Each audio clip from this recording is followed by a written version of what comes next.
Good morning, mamas. It's me, Suzanne. I'm here all by myself today.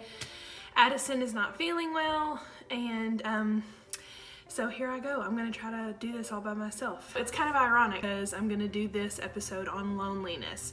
Addison and I both have these, what we're calling passion projects, these topics about motherhood that are specific to us, and loneliness is just something that I really get. I've been there. Due to my husband's job, I've had to restart over my life 4 times. I've had to create new friend groups 4 times. Every time that we move, I'm either pregnant or have just had a child, so we're dealing with a lot of hormones when that happens. It hasn't been fun, and I've learned a lot of hard lessons and a lot of things that kind of make me who I am today. With each child, you kind of gain a new identity and puts you in a place where you're not sure who you are, or at least you think you don't know who you are. A lot of moms feel lonely because they just don't know what they're contributing to the world around them, but the fact is we're all contributing. Whether that means working or staying at home or some combination in between, we're all doing what we were called to do. Because of how many times I've moved, how many times I've been the new person, how many times I've added a child and created this new identity in my mind, I've learned a lot of lessons. One of those lessons is take a risk. It will be worth it. It will pay off. Just the other day in Target, I was pushing Tate around in the stroller and another mom was pushing her child. And we're like, oh, look, it's a baby, another baby. You know, we let the kids be the buffer. We use our kids to make these connections. There's nothing wrong with that, by the way. Do that. It's okay if your kids are the thing that allows you to strike up a conversation. We get to talking, you can see so many of the similarities right off the bat. We're both wearing a messy mom bun. We're both pushing a kid aimlessly around in Target. I know that they can get cranky and fussy, throw a tantrum in Target, but for the most part, at least for me, and I think a lot of other moms, Target is a break. And it's a great place to meet other moms. Some other great places to meet other moms, the park. I think I've met 100 moms at the park. I've met moms at the library. We'll go for like some event like Lego Day. We'll sit there for 2 hours while the kids play Legos and we have a chat. And it doesn't even matter if this mom becomes my best friend. I had a moment of connection that encouraged me and filled me up. Instead of sitting in the corner on my phone, which we all, have had times when we've done things like that, it's so easy with our phones to kind of isolate ourselves from other people. But don't do that.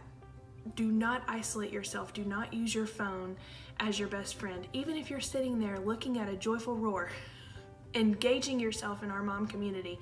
If you are at a place, a public place with other moms, put the phone down, talk, take a risk. It will be worth it. It will pay off. You will go home feeling energized, encouraged that you're not alone, because you're not. Don't refuse to be vulnerable. I know that you can't trust every single person with your deepest, darkest secrets. I get that. Those close connections where you share personal information take time. Trust me, I've tried to rush it before. I like to be an open book, and so I'm quick to tell you those things. Some people can't get there that fast, and that's fine. But don't put up a wall. Allow yourself some vulnerability. If you want to make a connection, be vulnerable. Don't assume it'll never get better. If we talk to ourselves in that negative way constantly, which I did, I've let myself go down some pretty dark rabbit holes when it comes to loneliness. I just go down there and I get comfortable and I stay there for a while. At some point, you've got to make the decision to not allow this to be your constant state of mind. You have to talk positive to yourself. You have to say positive things. My dad used to say all the time that if you say one negative thing to yourself, then you have to say 7 positive things to counteract it, which was super annoying when you're a teenager and he makes you say them out loud. But the concept is really accurate. If you're constantly filling your mind with negative thoughts about how you're so lonely and there's nothing you can do to make it better, you're gonna stay lonely. And trust me, I'm only telling you this because I know. I've been there, I've done that. I've had moments in my life where I'm standing there in a room full of people and still feel alone. I mean, I know that sounds crazy, but it's happened to me. It's happened to Addison. It's happened to a lot of moms. We've talked a little bit about loneliness, but now today I have the floor all by myself and I'm telling you This is my heart. I have been there, and it is awful. I don't want any mom out there feeling the feelings that I have felt so many times before.